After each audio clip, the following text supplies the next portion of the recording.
5e étape de notre balade avec le docteur Ariel Toledano, auteur de Réflexions talmudiques partant d'épidémie chez InPress. Nous évoquons avec lui le confinement, ses contraintes, ses difficultés, son côté positif. Docteur Toledano, nous avons parlé de la vulnérabilité de l'homme. Nous avons découvert avec le confinement les contacts virtuels. Les téléconsultations mises en place ont été utiles aux patients, mais vous demandez de faire attention aux relations virtuelles d'Internet, de Skype, de FreeTime, de WhatsApp. Vous avez demandé d'ailleurs, je crois, à vos patients de se déconnecter, de ne plus regarder les chaînes en continu, particulièrement anxiogènes. Ouais, tout à fait, tout à fait. Moi, j'ai surtout remarqué qu'après justement le confinement, même si je suis d'accord, il faut aborder la notion du confinement, c'est de voir que les gens étaient heureux de rencontrer des gens réellement, physiquement, et donc ils en avaient marre de ces discussions virtuelles via donc toutes ces applications.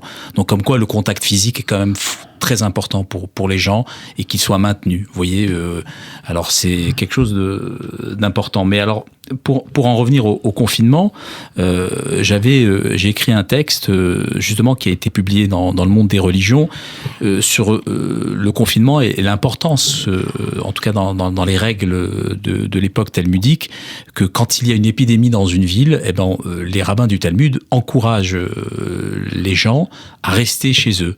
Et j'ai lu un texte très intéressant dans le traité Baba Kama 60b, où vous avez une phrase vraiment claire des rabbins du Talmud qui dit: s'il y a une épidémie qui sévit dans une ville, il faut faire en sorte de rester chez soi. Et ce qui est passionnant, c'est que souvent dans le Talmud, on apporte des sources scripturaires à ce type de recommandations.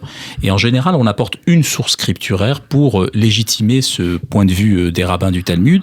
Et là, vous avez dans ce traité 3 raisons de rester chez soi. Et les rabbins du Talmud donnent 3 raisons.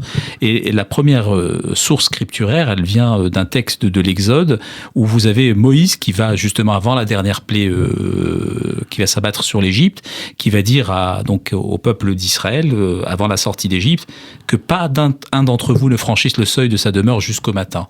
Alors les rabbins du Talmud ont peur que cette phrase qui aborde justement un confinement uniquement la nuit amène aux gens qui l'écoutent à croire que le confinement, c'est que la nuit.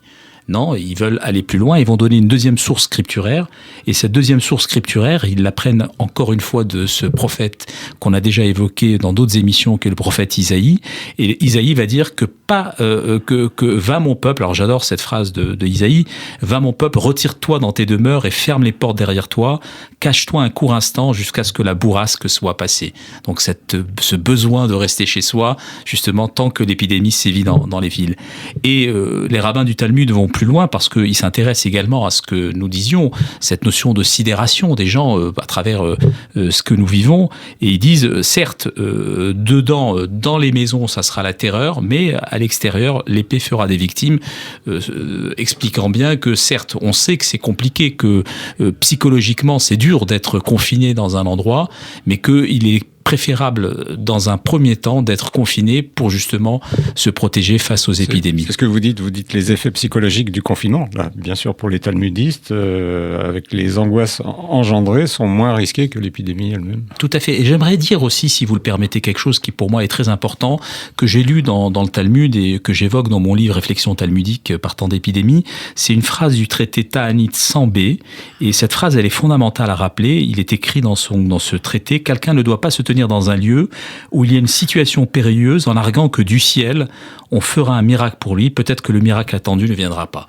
Et ça, c'est fondamental parce qu'on voit bien que dans la tradition juive, on n'attend pas un miracle de la providence. Il est important de prendre soin de sa santé et de ne rien attendre, de dire « Ah ben Dieu me protégera ». Mais non, pas du tout.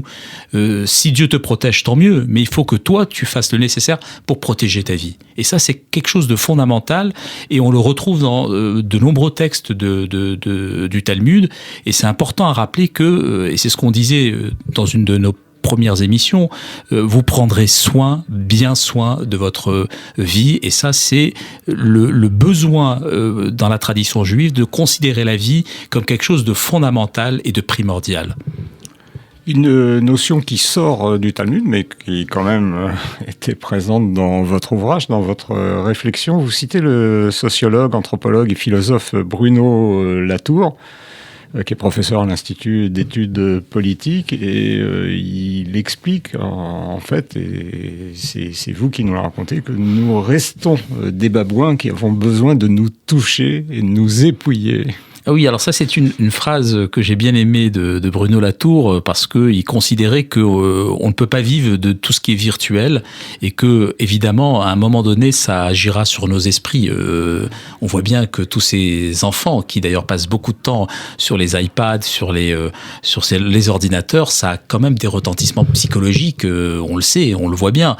Donc je trouvais ça très intéressant parce que je milite évidemment pour des relations. Même si aujourd'hui on a beaucoup utilisé, je crois qu'on a fait des millions de consultations via... Ça a été très utile, les téléconsultations, c'était vraiment très très utile. Je ne m'y oppose absolument pas, je dis juste que évidemment rien ne remplacera le contact physique, et aujourd'hui ce contact physique est un petit peu diminué par justement tous ces gestes barrières, mais voilà, je conclus je crois un de mes textes en disant certes, nous avons des restrictions par rapport aux gestes barrières, mais ces gestes barrières, ce ne sont pas les barrières de l'esprit.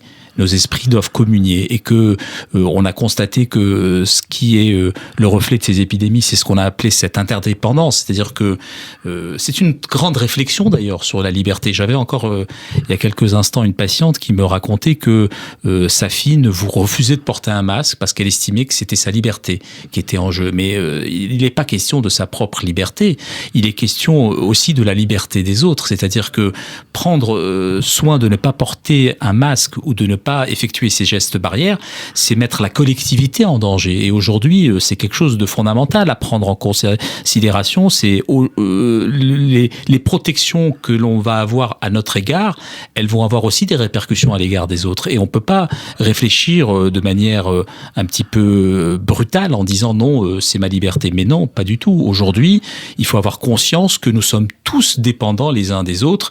Et je crois que s'il y a un message, si on peut considérer qu'il y a un message à travers cette épidémie, c'est cette notion d'interdépendance qui est fondamentale et qui doit générer un altruisme, en tout cas véritable entre les gens.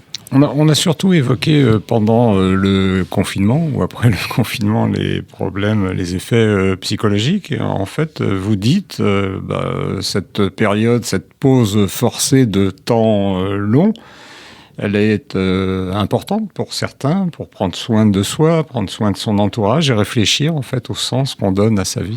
Tout à fait. Alors ça, c'est très intéressant parce que je me suis inspiré d'une phrase du Maxime des Pères, du traité des Pères, qui dit, j'aime beaucoup cette phrase, Imenanili mili, Oshani leatzmi maani, Vimlo Archa Vematai, je traduis, si je ne suis pas pour moi, qui le fera pour moi?